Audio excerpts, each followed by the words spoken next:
Alguien diría que para negociar con la guerrilla, nadie mejor que un exguerrillero, que los conoce desde adentro y sabe los ideales que persigue.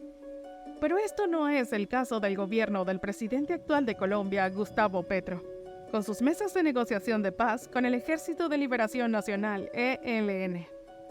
Así de irónicas son las cosas. Gustavo Petro, quien ya lleva casi 2 años como presidente, está muy lejos de firmar la paz con un grupo de guerrilleros que también se dedica al tráfico de sustancias ilícitas, no solo en Colombia, sino en territorio venezolano.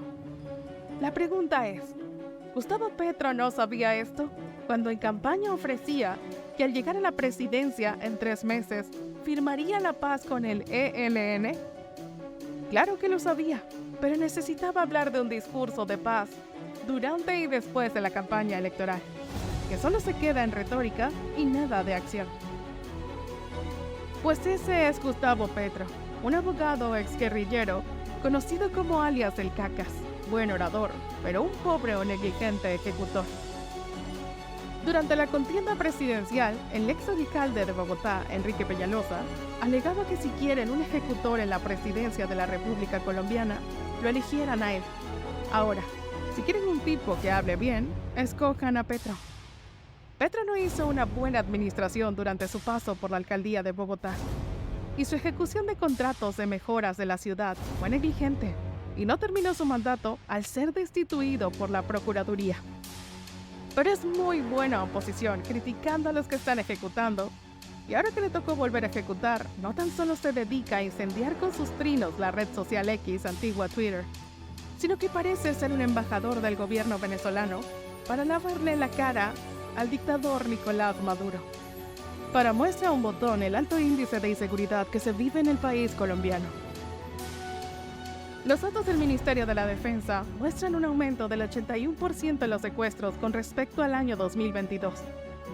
Aunque en las zonas de conflicto armado se registra una disminución en esta cifra, la percepción de inseguridad ha aumentado significativamente, pasando del 44% al 52.9%, según datos del Departamento Administrativo Nacional de Estadística, DANE. Esto parece ser no solo una percepción, ya que esta preocupación se refleja en las solicitudes de ayuda de los alcaldes de Bogotá y Cali al gobierno, quienes buscan combatir los crecientes niveles de delincuencia en sus respectivas ciudades. Con estas estadísticas está claro que la violencia se ha desatado en el país colombiano. Hace algunos días, el New York Times sacó un reportaje donde decía que la campaña del presidente de México, Manuel López Obrador, recibió dinero de grupos armados dedicados al tráfico de sustancias ilícitas. López Obrador ha salido a desmentir a dicho periódico, pero no lo ha demandado aún. Extraño, ¿no? Pues nada tiene de extraño. Ahora se puede entender por qué, empezando su gobierno, atraparon al hijo del Chapo, Ovidio Guzmán, y lo liberaron, según Obrador, para evitar un derramamiento de sangre. Eventualmente, después fue extraditado a los Estados Unidos. Da la impresión de que al recibir dinero de estos grupos delictivos para la campaña electoral, le venden el alma al diablo, pero se jactan de hablar de paz cuando son muy permisivos para que puedan operar prácticamente impunemente, afectando la vida de los ciudadanos. ¿Será que esto mismo le ocurrió a Gustavo Petro y por eso no puede perseguir a la guerrilla o a estos grupos de tráfico de sustancias ilícitas sin contemplaciones? No es tan descabellado pensar así. El hijo de Gustavo Petro, Nicola Petro, declaró haber recibido dinero de estos grupos irregulares durante la campaña y que su padre estaba al tanto de la situación. A lo que Gustavo salió a decir que él no había criado a Nicolás. Definitivamente, esto parece una novela. Pero esto no queda aquí. Laura Sarabia y el ex embajador de Colombia en Venezuela, Armando Benedetti, armaron otro escándalo, donde se comentaba que unas maletas con dinero en efectivo se habían desaparecido del apartamento de Laura, que supuestamente pertenecía al presidente Petro. En unos audios filtrados mencionaba sobre la financiación dudosa de la campaña presidencial. Coincide la historia con la gran cantidad de efectivo que manejaba su hijo, quien compró una casa y buscaba la forma de esconder el dinero recibido en efectivo con su ex esposa, quien fue quien lo delató a las autoridades. Hacemos una pausa y algo que sí nos gustaría que buscaras como espectador es suscribirte a Transurfing Project para más contenido emocionante que seguro te encantará. Ahora bien, con todo este historial descrito aquí, un foro de seguridad de Múnich, Alemania, lo invita, lo presenta y le pregunta cómo Colombia ha trabajado por la paz. Y por cierto, es la primera vez en la historia de esta conferencia que un presidente colombiano asiste a este foro.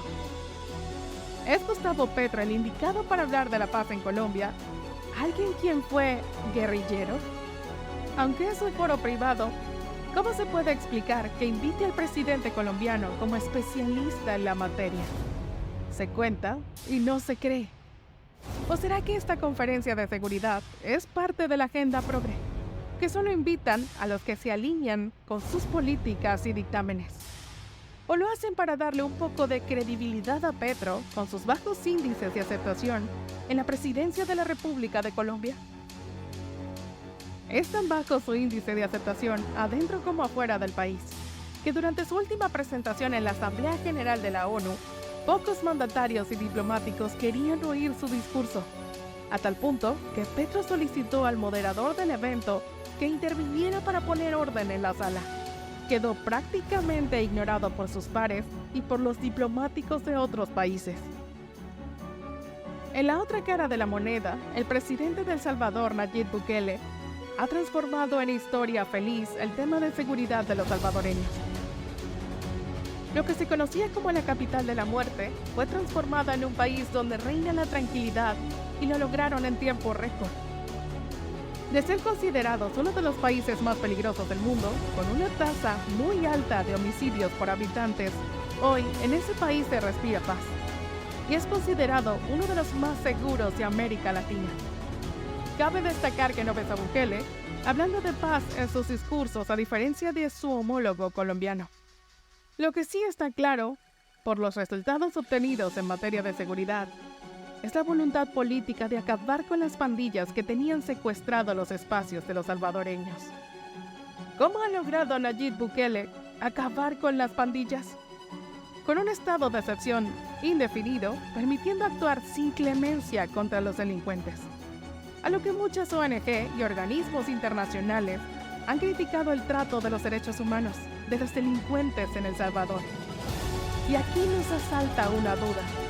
¿Y quién defiende los derechos de las víctimas?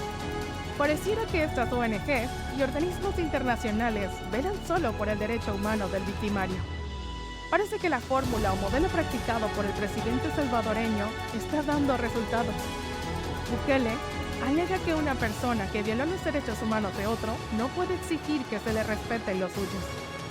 Está muy claro que este modelo ha sido más efectivo para luchar contra la violencia generada por las pandillas o grupos armados. La pregunta seria: ¿te gustaría que los delincuentes en tu país sean tratados con mano dura?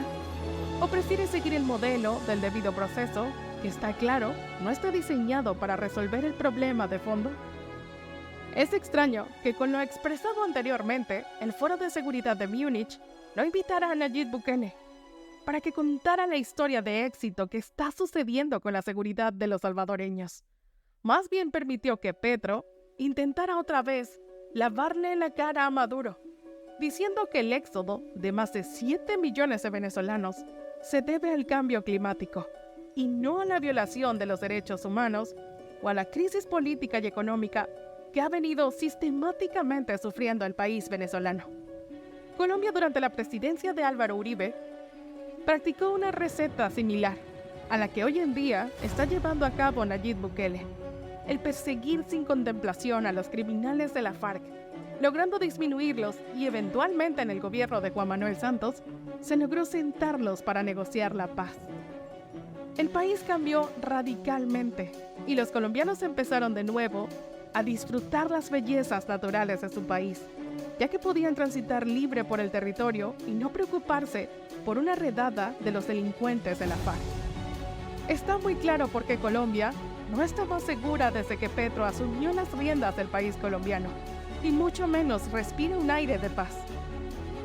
lo que implica que no mejorará sus niveles de seguridad y tranquilidad, ya que es solo un discurso politiquero del presidente Petro, que evidentemente no viene acompañado con voluntad política y mucho menos con estrategias de seguridad para combatir a estos grupos armados.